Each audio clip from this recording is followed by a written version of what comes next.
Bonjour et bienvenue à cette sixième édition de 45 minutes chrono de l'Association du paiement, un événement qui a lieu chaque jeudi pour traiter de l'actualité des paiements.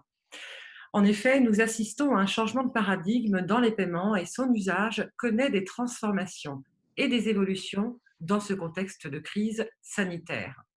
Le paiement s'enrichit de nouveaux usages et le volume des paiements par carte bancaire ne cesse de croître et par ricochet, les habitudes des consommateurs aussi. Je suis Sophia Briouel et aujourd'hui nous allons parler des expériences de paiement innovants et du parcours client simplifié. La question qui se pose aujourd'hui est comment l'authentification déléguée peut accélérer le parcours client 100% frictionless, contactless. Pour cela, j'accueille aujourd'hui notre invité Benoît Winas, Business Development Executive au sein de la société NetCetera. NetCetera qui est un fournisseur de solutions logicielles dans le secteur du paiement, de la banque, de la santé et bien d'autres domaines. Bonjour Benoît. Bonjour Sophia,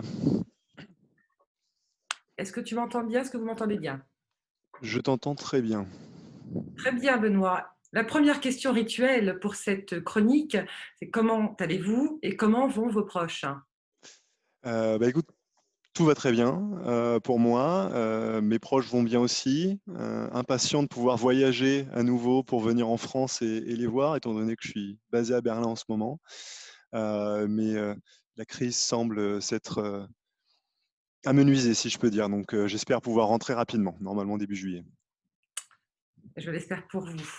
Alors, dites-moi, Benoît, comment NetCetera a vécu le Covid en termes d'organisation et de business? Alors, etc., globalement, on peut dire qu'on l'a plutôt bien vécu. Bon, on peut... Des situations de crise, donc c'est dur de dire bien vécu, mais Euh, on a la chance d'être une société très tech et qui travaille à distance et qui avait déjà implémenté le télétravail depuis un certain nombre d'années pour ses collaborateurs. On est plus de 600 aujourd'hui. Oui. Donc, à l'arrivée du Covid, notre équipe de crise a pu très rapidement lancer le télétravail de masse. Et on est en fait très content parce qu'on voit que notre taux de productivité est resté très haut. Même on n'a pas vu de changement au niveau de la productivité. Donc, ça va même engendrer certains changements au niveau de notre fonctionnement chez etc. Et on devrait même regarder plus loin pour le recrutement de nos talents. Pas forcément là où on va avoir des bureaux, mais peut-être élargir là où on trouvera les talents, étant donné qu'on constate que le télétravail fonctionne très bien. Et d'un point de vue business, étonnamment, on a signé certains de nos plus gros contrats internationaux pendant cette période, étant donné qu'on est positionné sur des sujets réglementaires qui, même si les dates fatidiques sont repoussées, restent un point clé pour l'ensemble de nos clients. Donc, on n'a pas ressenti trop de ralentissement sur la période du Covid, peut-être un peu plus dans les prochains mois, mais jusqu'à aujourd'hui, on se porte plutôt bien. Donc une belle organisation en télétravail, vous êtes plutôt aguerris et puis, un business donc qui continue à croître pour Mm, NetCetera. tout à fait. Alors dites-moi, Benoît, NetCetera propose aujourd'hui une solution de paiement mobile sans contact. Pensez-vous que l'engouement du paiement carte sans contact va booster, l'adoption du paiement mobile en France? On l'espère. On l'espère. Ce qui est sûr, c'est que le relevé du plafond récent du paiement sans contact a définitivement boosté son usage au niveau des cartes. Donc on espère que ça va également booster l'usage du paiement mobile sans contact. Toutefois, avec certaines réserves, hein, il faut voir comment ça va se passer dans les prochains mois.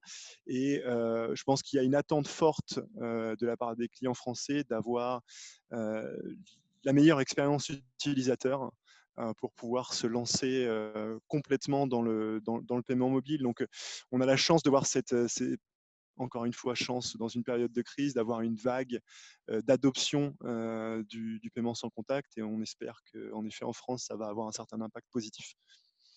Rappelez-nous, NetCetera est présent, en Europe. Est-ce que vous pourriez nous donner donc les pays dans lesquels NetCetera propose ces solutions?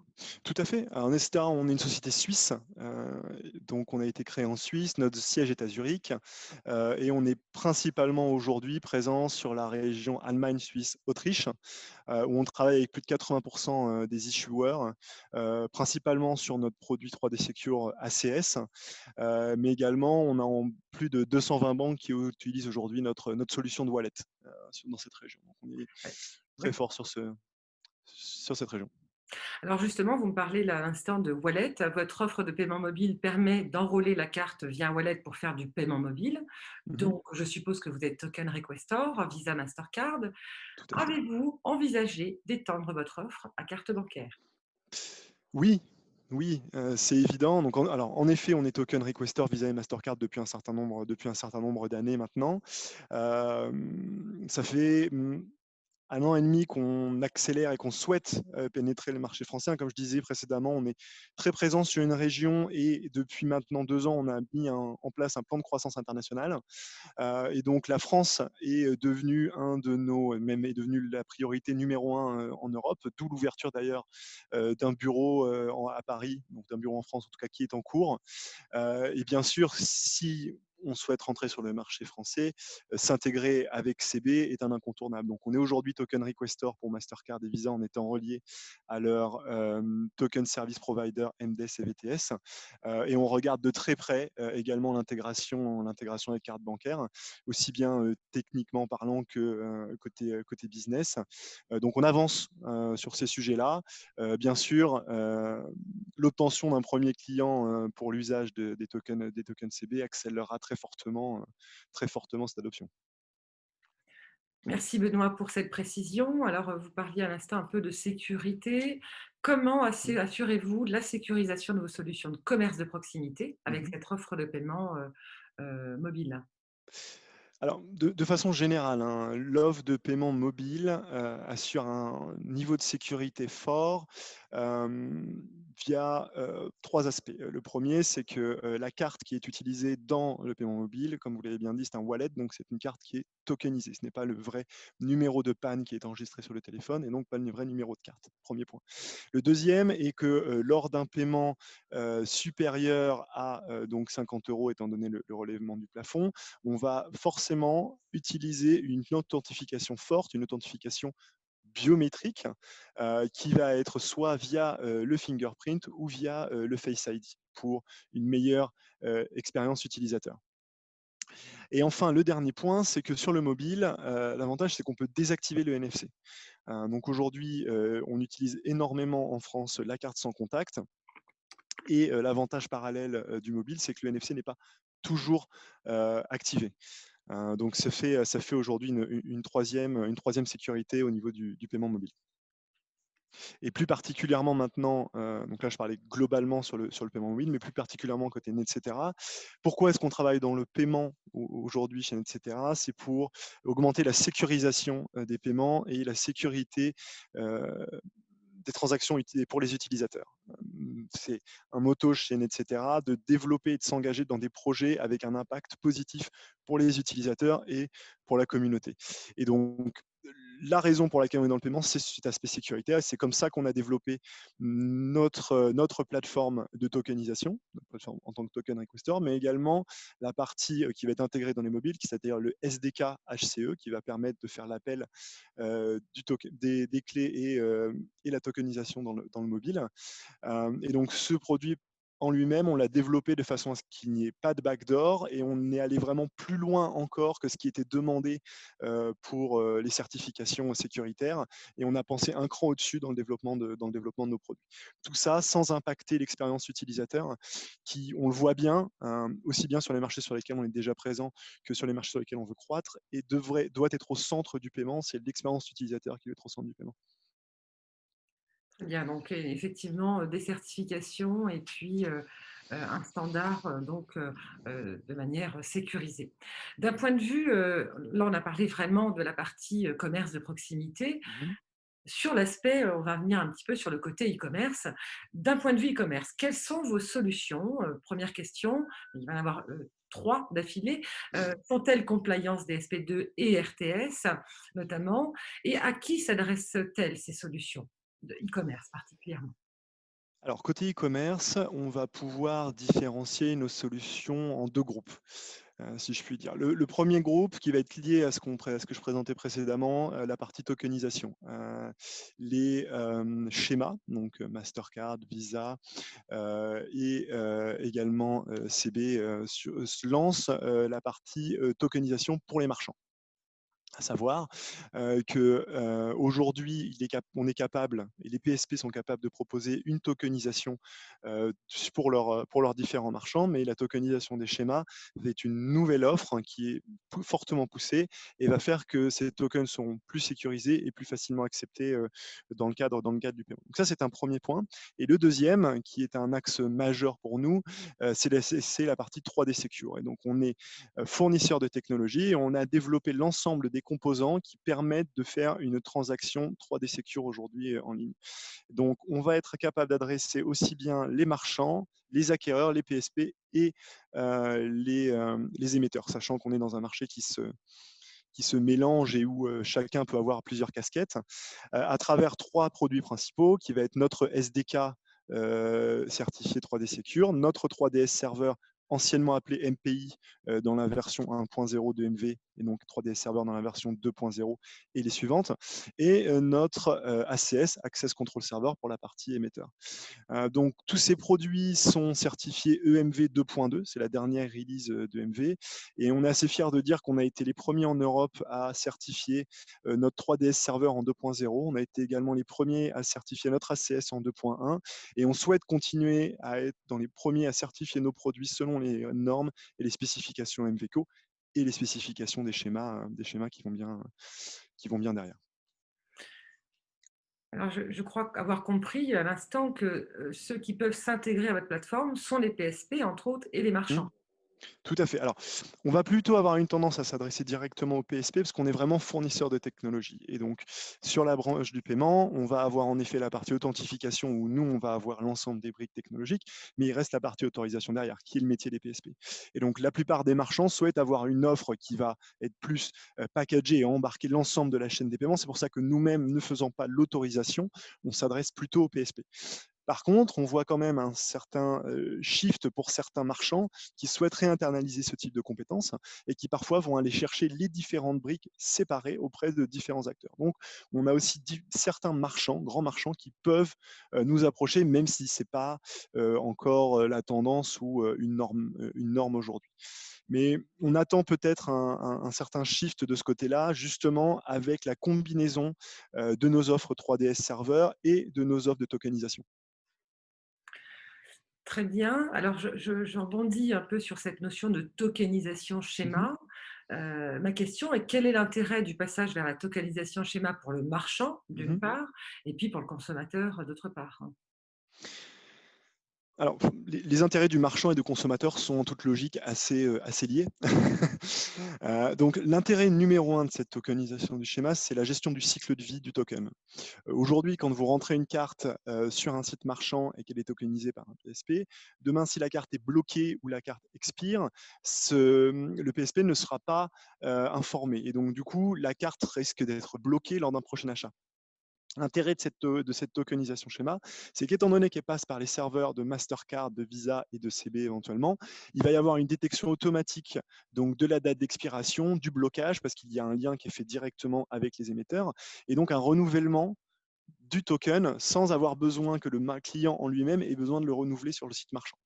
Ça, c'est un premier point extrêmement important. Le deuxième point, qui va être très lié à la DSP2 et à tout ce qui va être justement frictionless lors du paiement en ligne, hein, parce que donc l'arrivée de la DSP2, DRTS, fait arriver l'authentification de facteurs avec un certain nombre d'exemptions. Et donc, une des exemptions va être l'analyse de risque, et le fait qu'une transaction soit faite via un token schéma va grandement améliorer le score lors du calcul de risque, et donc va augmenter la probabilité de faire un paiement 3D Secure en frictionless, donc sans demander l'authentification forte. Deuxième point. Le troisième va ensuite être la certification PCI DSS, donc à savoir que pour faire la tokenisation, on a besoin d'avoir le PAN, donc en card on file. Et donc c'est le cas aujourd'hui pour les PSP qui proposent leur propre solution de tokenisation. En passant par la tokenisation schéma, demain, il n'est plus nécessaire d'avoir ce card on file. Donc il n'est plus nécessaire de faire une certification PCI DSS. Ce qui veut dire que l'ensemble des PSP peuvent compléter leur offre avec cette tokenisation schéma en se reliant à une plateforme comme celle de NetCetera. Et enfin, le dernier point qui peut paraître anecdotique, mais qui est très important quand on retourne, enfin, quand on regarde à l'expérience utilisateur, c'est que lors de la tokenisation de la carte, par exemple, sur un mobile, on va pouvoir conserver le card art de la carte. Donc ça peut paraître anecdotique, mais l'utilisateur, quand il va tokeniser différentes cartes dans son wallet, va être capable de sélectionner celle qu'il souhaite en fonction du card art et donc va reconnaître les cartes qu'il va avoir dans son portefeuille aujourd'hui. Donc, si je comprends bien, l'intérêt, c'est effectivement le renouvellement du token, l'amélioration du taux de validation en frictionless sans challenge, et Mhm, puis cette notion du fait de ne plus avoir besoin de certification PCI, mhm, sans compter que côté expérience utilisateur, il y a cette conservation du card art. tout à fait. Merci Benoît. Alors, toujours côté marchand, comment répondre aux craintes de ces e-marchands, liées notamment, on l'a beaucoup entendu, à l'abandon du Mm. panier par l'authentification forte?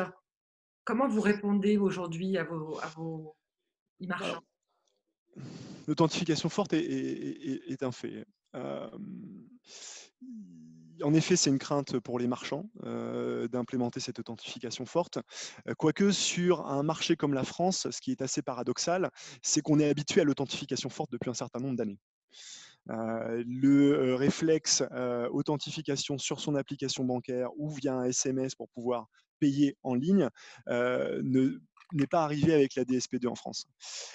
Mais toutefois, pour rassurer l'ensemble des marchands, un certain nombre d'exemptions ont été mises en place. Je pense qu'on le répète déjà depuis un certain nombre de mois. Et donc, le choix d'un partenaire qui est capable de proposer ces exemptions aujourd'hui et de limiter le nombre d'authentifications fortes est quand même extrêmement important pour les PSP. Et donc, en termes d'exemption, vous allez avoir donc l'analyse de risque, bien sûr. Vous allez avoir les paiements récurrents, vous allez avoir les paiements low value, et vous allez également avoir ce qui arrive depuis la version 2.2 de MV, ce qu'on va appeler la délégation d'authentification. La délégation d'authentification, c'est quoi? C'est permettre aux marchands d'identifier et d'authentifier le consommateur directement dans son application lors d'un paiement e-commerce mobile. Comment ça se passe? C'est-à-dire qu'aujourd'hui, quand vous faites un paiement, vous rentrez votre numéro de carte, qu'il soit tokenisé ou non, vous lancez le paiement et donc vous allez avoir une redirection 3D Secure. Si jamais le frictionless n'est pas enclenché, vous allez avoir une redirection 3D Secure qui va être faite directement sur l'application mobile de la banque, par exemple. Et l'idée de l'authentification et de la délégation d'authentification, c'est que demain, un marchand va être capable d'intégrer sa propre solution d'authentification dans son application. Et donc, l'utilisateur n'aura plus besoin de se rebasculer vers une seconde application pour pouvoir s'authentifier. Donc, on pourra faire l'authentification directement dans l'application du marchand. Cette authentification déléguée sera ensuite renvoyée en tout cas, le statut de l'authentification déléguée sera renvoyé auprès de l'issuer pour pouvoir partir directement en autorisation.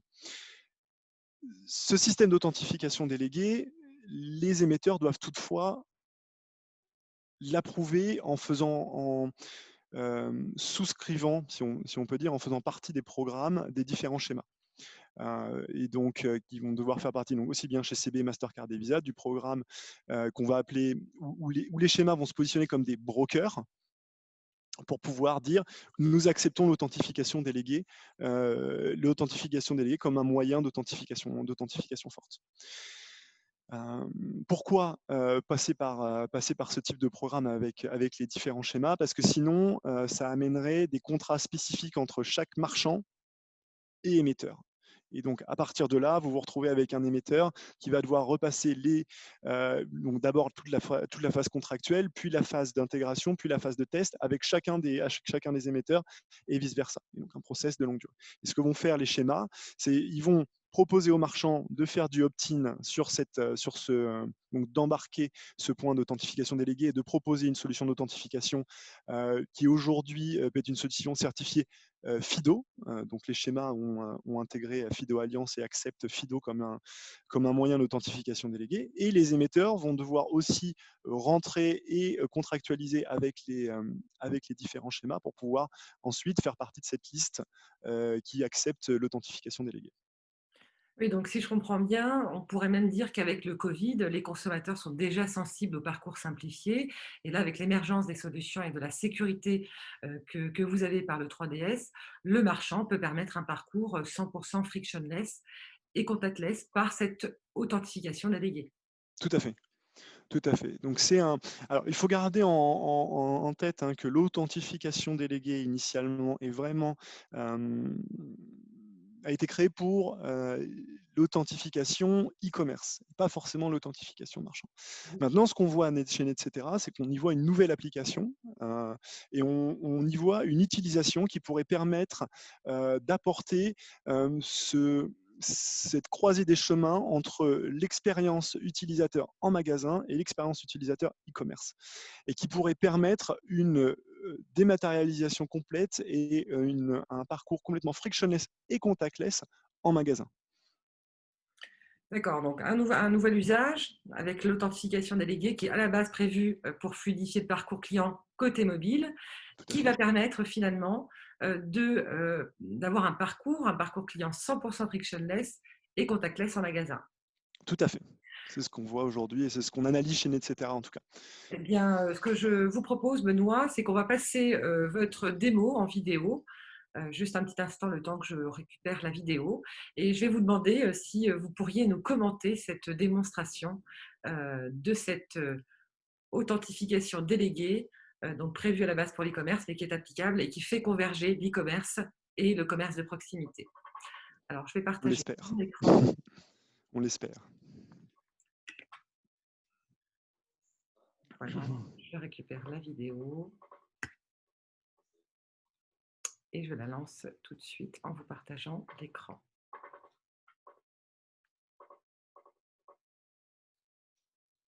C'est parti.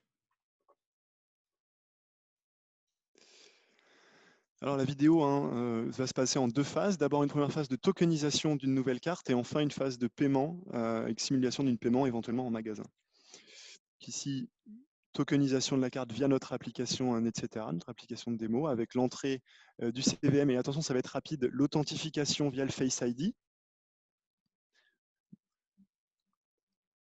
Donc, voilà, authentification via le Face ID, et donc l'application. Donc là, il y a eu un switch entre l'application de la banque et l'application du marchand. Et donc, retour sur l'application du marchand, carte tokenisée. Voilà, donc ma carte est rentrée sur l'application, donc le wallet de mon marchand.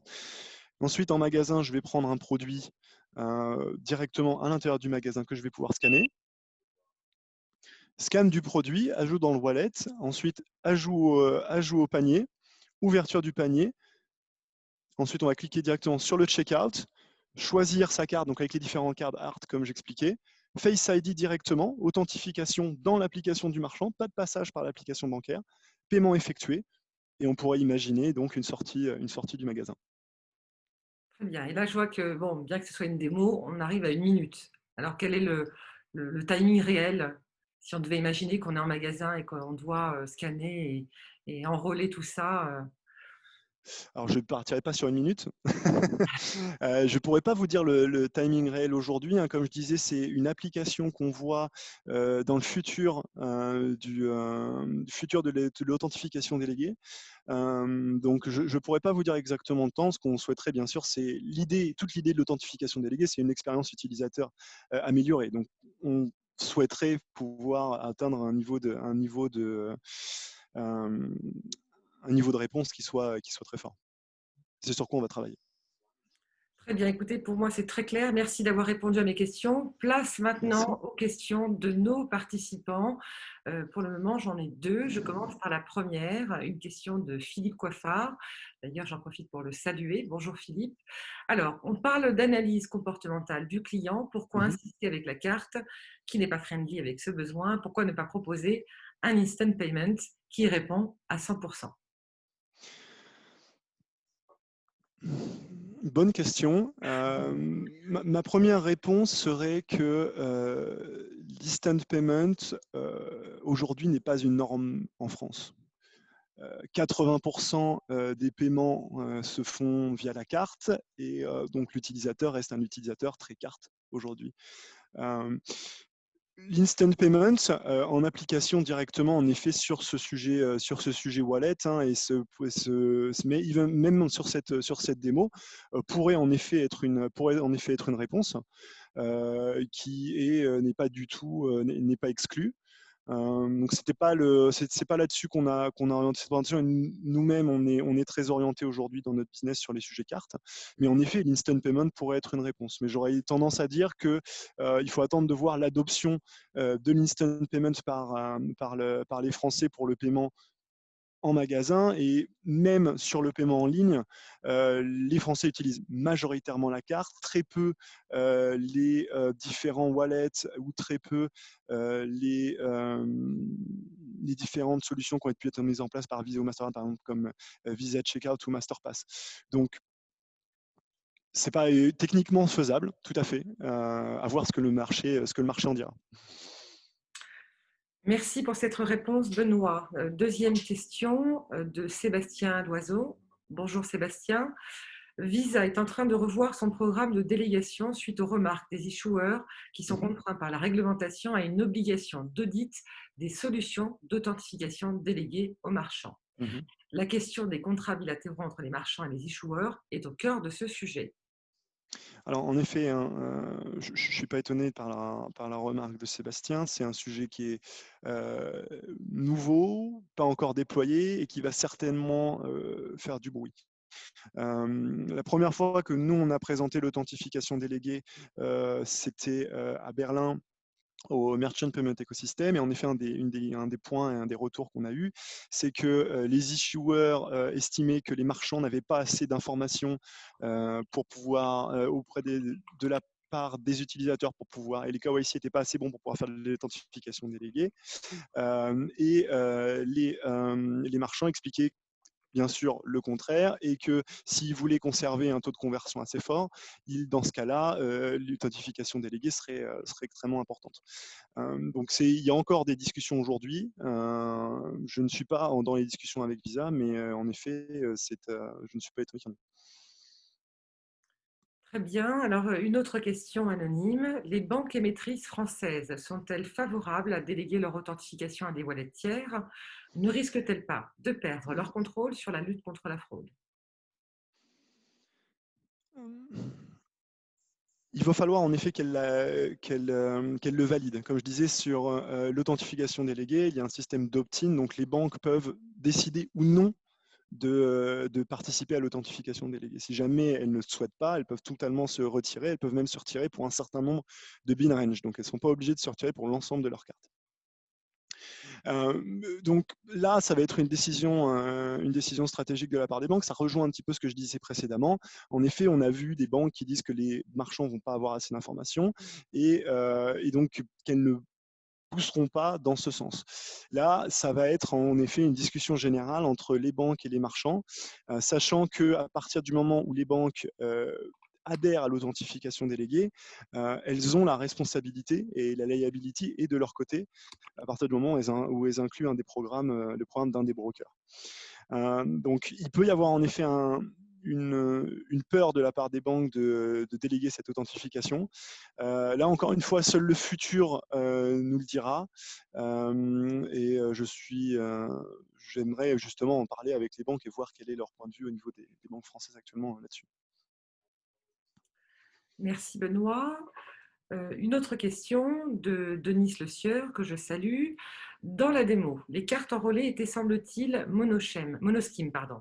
Est-il possible d'enrôler des cartes co-badgées, comme les cartes dont on dispose en France? Si oui, comment et quand se passe le choix de la marque en e-commerce? Alors, il faut, en fait, dans la démo, hein, c'est ça qui est trompeur et ce qui est intéressant de voir que c'est un vrai mix entre le e-commerce et le in-shop. Au final, c'est une transaction e-commerce qui est effectuée dans un magasin. Donc, ça reste une transaction e-commerce, ce qui fait que l'utilisateur, au moment d'enrôler sa carte et au moment de la tokeniser, va faire sa sélection du schéma. Donc, au moment de la page de paiement, il va y avoir une sélection sur paiement CB ou paiement Mastercard. Au même titre qu'aujourd'hui, donc le co-badging dans le scam d'une carte, on peut imaginer que la sélection se fasse après après le scanning de la carte, donc CB ou Mastercard. Et ensuite, cette carte sera tokenisée. Et à partir du moment où le token est fait, sera fait soit par CB, soit par Mastercard, du coup, ce sera ce schéma-là qui sera utilisé dans les paiements suivants. Merci Benoît. Est-ce qu'il y a d'autres questions? J'en ai pas d'autres là dans l'immédiat. S'il y en a d'autres, on peut encore attendre une dernière question. Ben, je pense que les choses ont été relativement claires. Donc, nous arrivons en fin des 45 minutes chrono, un peu en avance. Est-ce que vous avez, Benoît, d'autres choses ou compléments à ce que vous venez de nous dire? Non, je pense on a pu faire un tour global. Donc, j'aimerais rappeler quand même que et c'était tout le sujet de cette intervention, on est sur un sujet prospectif. Donc, un certain nombre d'experts ici ont pu faire remarquer qu'il y avait il y a encore des points à éclaircir et une attente et une vérification du marché. On en est conscient. Mais l'idée, c'était voilà, de mettre en avant ce positionnement aujourd'hui, cette réflexion de etc. Et donc, comme je le disais précédemment, je suis moi-même en charge aujourd'hui des activités françaises. Donc, si des gens autour de la table souhaitent parler plus en profondeur de ce sujet et échanger en effet sur leur positionnement, aussi bien si ce sont des marchands, des émetteurs ou des experts ou des consultants, et échanger à ce sujet, j'en serais plus que ravi. Eh bien, merci Benoît pour ce mot de la fin. Donc, nous arrivons en fin des 45 minutes chrono. Donc, ce sujet autour justement de la convergence entre le commerce et l'e-commerce au travers du paiement mobile que vous avez bien voulu, en tout cas Benoît, merci, nous partager aujourd'hui. Un grand merci aussi à nos nombreux participants et ceux qui suivent ce rendez-vous hebdomadaire chaque jeudi. Je vous retrouve jeudi prochain dans la continuité de ce sujet lié à l'authentification, puisque je reçois Monsieur Julien Lasalle, secrétaire de l'Observatoire national des paiements scripturaux, pour parler justement notamment de la migration vers l'authentification forte et de la trajectoire à venir. Donc, on se retrouvera probablement jeudi prochain. Encore merci Benoît à vous Merci à vous. et à bientôt. À bientôt. Au revoir. Au revoir.